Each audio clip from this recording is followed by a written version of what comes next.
आप सुनने जा रहे हैं कहानी ख्वाहिश का 9वां अध्याय, जिसकी लेखिका है आयुषी खरे, मेरे यानी कृतिका के साथ, ओनली ऑन बुक ऑडियो। कहानी में अब तक आपने सुना राजीव और सरगम को एक दूसरे से बिछड़े हुए लगभग 2 साल हो जाते हैं। आज सरगम अपनी सहेली मीनाक्षी की शादी में आई हुई है, जहां राजीव पहले से मौजूद है क्योंकि राजीव की कजिन मीनाक्षी है। इसकी भनक सरगम को बिल्कुल भी नहीं।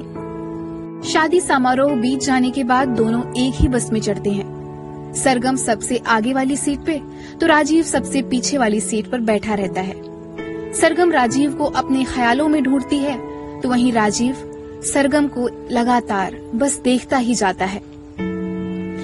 सरगम सब कुछ भुलाकर अब राजीव को बिना कुछ कहे माफ कर देना चाहती थी, इसलिए क्योंकि वो सोचती है कि जिससे इश्क होता है उससे नफरत नहीं हो पाती, और ये सोचकर वो अपने पर्स में से फोन निकालती है और राजीव को फोन करती है। अब आगे। ठीक तुम्हारे पीछे हूँ सरगम। वो झटके से पलटकर पीछे देखती है। राजीव उसे देखकर मुस्कुरा देता है। अपनी सीट से उठकर वो उसके बगल वाली सीट पर बैठ जाता है। वो चौंक उठती है। वो मुस्कुराकर उससे हाथ मिलाता है तो वो राजीव जी कहकर नम आंखों के साथ हल्का सा मुस्कुरा देती है। वो सरगम से कहता है कि इन 2 सालों में मैं तुमसे दूर था, पर तुम मुझसे बिल्कुल दूर नहीं थी। वो कुछ नहीं कहती है। वो राजीव को देखती है कि वो खूबसूरत सा दिलकश हो चला है। बाल थोड़े और बड़े हो गए हैं, दाढ़ी और बढ़ गई है, आंखें और नशीली हो गई हैं और रुख और आकर्षक हो गया है, और वो आवाज थोड़ी और ठहरी हो गई है। उस आवाज को सुनने को उसने कितना इंतजार किया है। राजीव की आंखों का अपनापन आज भी उसके साथ है। ड्राइवर ने आज वो गाना भी शुरू कर दिया, हम तेरे शहर में आए हैं मुसाफिर की तरह। अचानक नम आंखें लिए वो हंसकर कहती है, राजीव जी, उस दिन बालकनी में आपने यह गाना गलत गाया था। वो हंसकर कहता है कि नहीं, वो सच था। हंसकर मिलो कि ये आशियां भी तुम्हारा है, ये रहगुजर भी तुम्हारी है, और मैं भी तुम्हारा हूँ। वो भीगी झुकी पलकें उठाकर गौर से उसकी आंखों में देखती है। वो सरगम से कहता है, सरगम, मुझे सुनोगी? खुद पर तरस आ जाता है उसे जब वो कहती है, क्या सितम कि आपको सुनना आज भी मेरा इश्क है। सरगम, मीनाक्षी मेरी बहन है, मेरी कजिन। मैं तुम्हारे यहाँ से सब छोड़ चला गया अचानक, क्योंकि माँ पिताजी का तलाक हो गया। हमारा घर टूटकर मकान हो गया। जिस घर को एक उम्र और तमन्नाओं से सींच कर बनाया था, उसके मकान होते हम भी टूट गए। माँ को संभाला, खुद को संभाला, और अब कुछ पुरानी यादों, कुछ अच्छे लम्हों, बगीचे के पौधों और उम्मीदों को लेकर हम उस पुराने घर, पुराने शहर को छोड़ आए, फिर घर बसाने, तुम्हारे शहर, तुम्हारे साथ। मीनाक्षी को मैंने ही कहा था कि तुम्हारे साथ रहे हर पल, तुमसे दूर रहकर भी तुमसे बिल्कुल दूर नहीं रहा। मैं कभी नहीं रहा। हाँ, माँ को संभालने में इतना समय लग गया, उनके मन को वैसा ही खुश बनाने में, उनके दिल पर रखा गमों का, सवालों का बोझ उतारने में इतना समय लग गया। यहाँ से जाने के 12 दिन बाद मैं बुआ जी से मिलने तुम्हारे घर आया था। मैंने उन्हें सारी बात बता दी थी, साफ साफ, और वादा किया था कि मैं तुम्हारा यकीन नहीं तोड़ूंगा। उन्होंने मुझसे बस एक ही सवाल किया, मेरी सरगम को हमेशा खुशी और सुरक्षा दे सकोगे? मैंने उसी पल उनसे हाँ कहा था। वक्त को भी संवरने का वक्त दो बेटे। इतना कहकर उन्होंने मुझसे लौट आने को कहा था। आप मुझसे क्यों नहीं मिले उस दिन?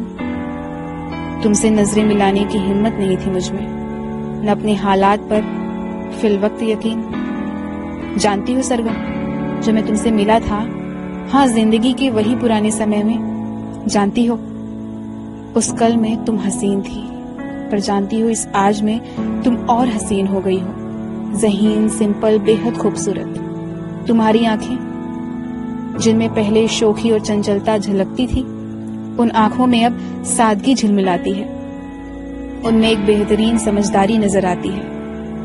वक्त, हालात और दुखों से जूझते जीतते तुमने जो अनुभव हासिल किए हैं, अपने काम को समर्पित होकर निभाने से तुम्हारे तरक्की, संघर्ष और अनुभवों का जो प्रभाव तुम्हारे चेहरे को रोशन करता है, मैं उसका कायल हूँ। ठीक वैसे ही जैसे मैं तब तुम्हारे मासूम अपनेपन का कायल था।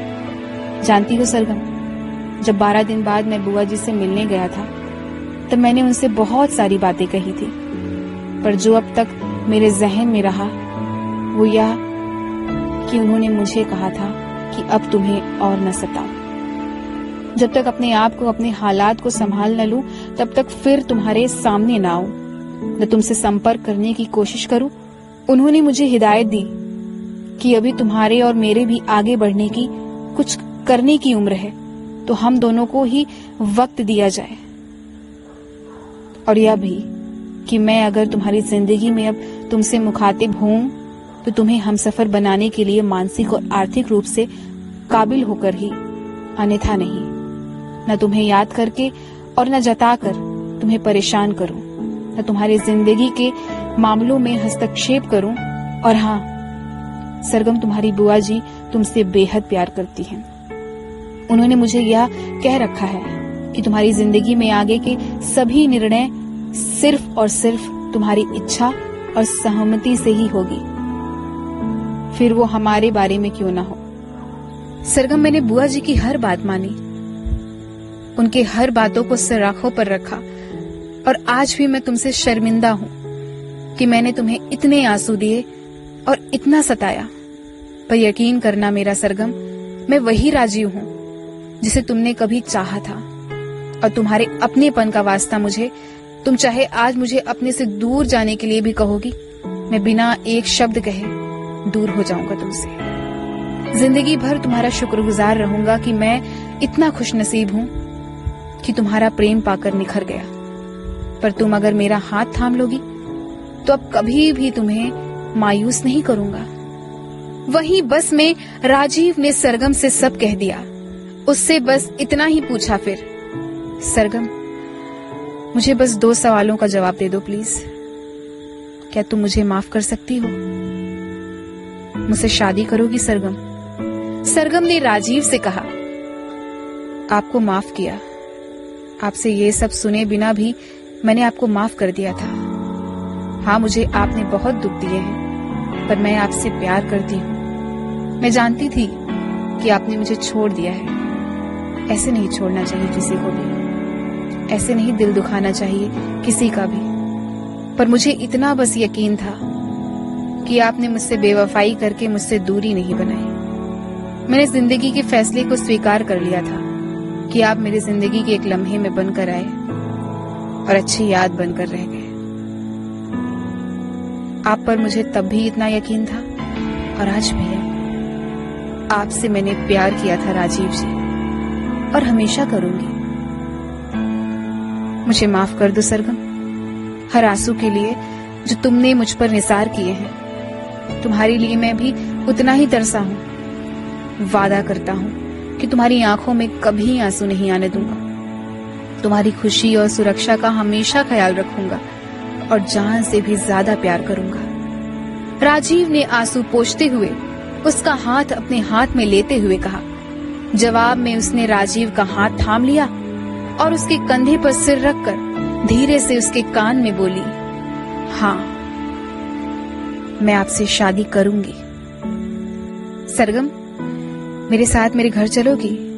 माँ और बुआ जी वहीं तुम्हारा इंतजार कर रहे हैं। वो लोग तुम्हारा कब से इंतजार कर रहे हैं, और मैं भी। राजीव ने कंधे पर सिर रख के हाथ में हाथ थमाए सरगम को देखते हुए कहा तो वो खिलखिलाकर हंस पड़ी। राजीव सरगम को उसके ही शहर में अपने नए घर ले गया, जहां बुआ जी और राजीव की माँ को पहले से ही मौजूद पाकर सरगम चौंक पड़ी। उसे यह बात समझने में जरा सी भी देर नहीं लगी कि इस पूरे समय राजीव की माँ और बुआ जी निरंतर संपर्क में रहे। आप सबको सब कुछ पता था? बुई, ये चीटिंग है। सरगम ने मासूमियत और प्यार से बुआ जी से शिकवा किया और उनके गले लग गई। मेरे बेटे से शादी कर लो और इसे अपने जैसा बना लो प्यारी बच्ची। राजीव की माँ ने हाथ बढ़ाकर सरगम के हाथ पर हाथ रखकर कहा, वो जैसे हैं मुझे वैसे ही बहुत पसंद है। इतना कहकर सरगम ने उनके गले लगकर अपनी सहमति दे दी। राजीव और सरगम एक दूसरे से गले मिले और जीवन भर को अपनी ख्वाहिश जीने लगे, एक दूसरे के साथ हम सफर बनकर। दोपहर भी गुजर गई, सूरज भी ढल गया और जिसका बेसब्री से इंतजार था वो अब तक आया न था। खिड़की से धूप कुछ ही पल पहले तो पूरे कमरे में मौजूद थी। वक्त भी आज कितनी जल्दी गुजर रहा है।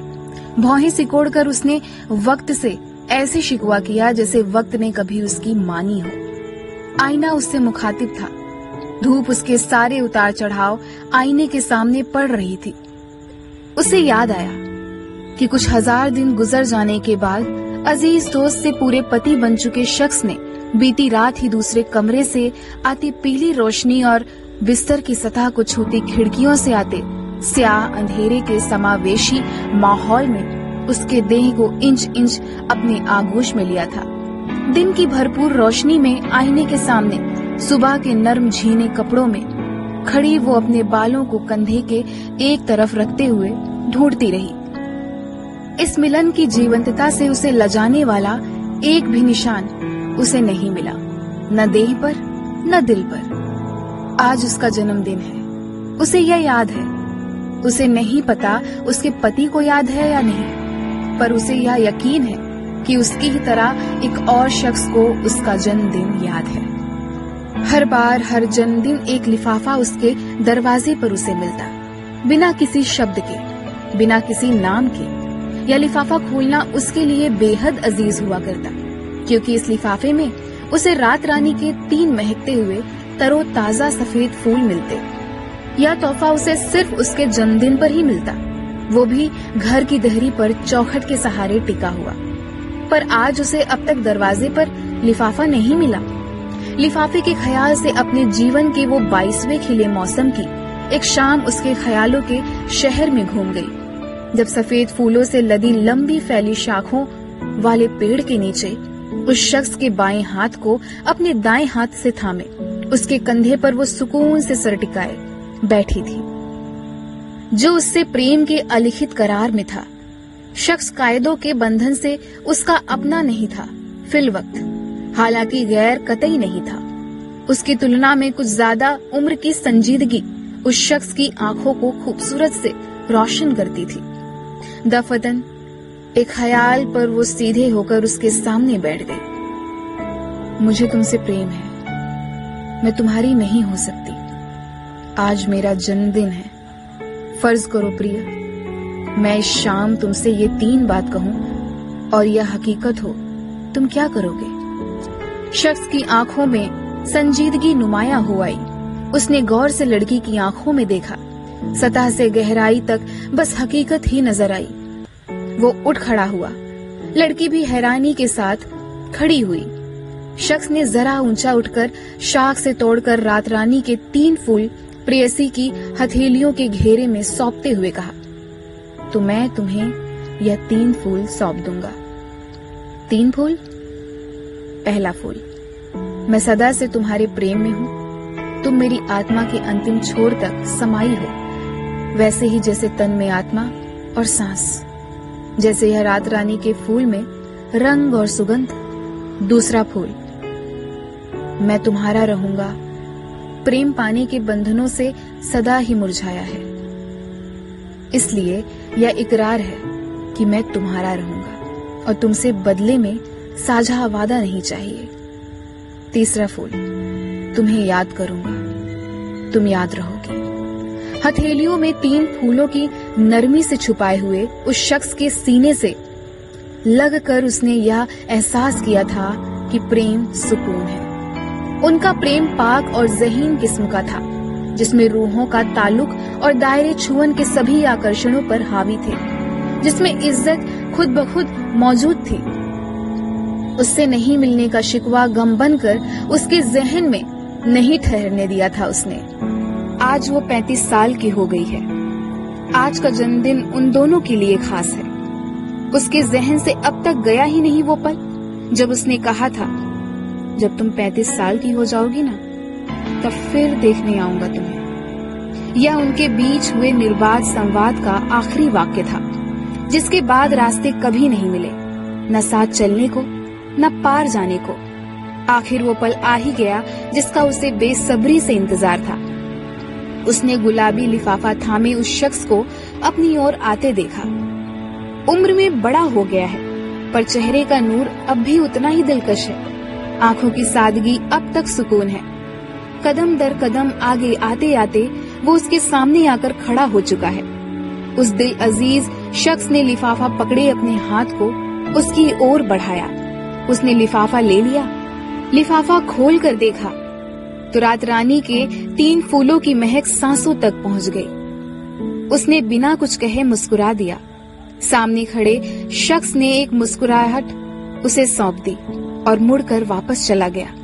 उसने पलटकर नहीं देखा, न उसने मुड़ने तक उसे देखने की चाहत में राह तकी। मौसम सुहाना हो चला। हवाओं ने उसके बालों को छू लिया। उनके होठों पर मुस्कान थी और तमन्नाओं को सुकून। उसके पति ने उसके गाल को चूमकर मुस्कुराकर जन्मदिन मुबारक कहा और कान में हौले से उतारे गए शाम की पार्टी के लिए तैयार होने के अनुरागी निवेदन पर उसे प्यार आया। उसे यहाँ तसल्ली है, उसे वहाँ सुकून था। एक संतुष्ट मुस्कान, कुछ पुरानी प्यारी यादों और रात रानी के फूलों वाले लिफाफे को पर्स में छुपाकर वो मुस्कुराकर तैयार होने चली गई। देर शाम को पति ने उसका जन्मदिन समारोह आयोजित किया है। दोस्तों, तो ये थी राजीव और सरगम की कहानी, यानी प्रेम कहानी। अभी तक आप बुक ऑडियो पर सुन रहे थे आयुषी खरे की पुस्तक ख्वाहिश, मेरे यानी कृतिका की आवाज में।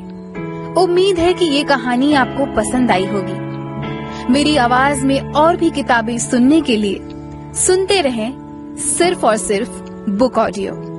तब तक के लिए अलविदा, शुक्रिया।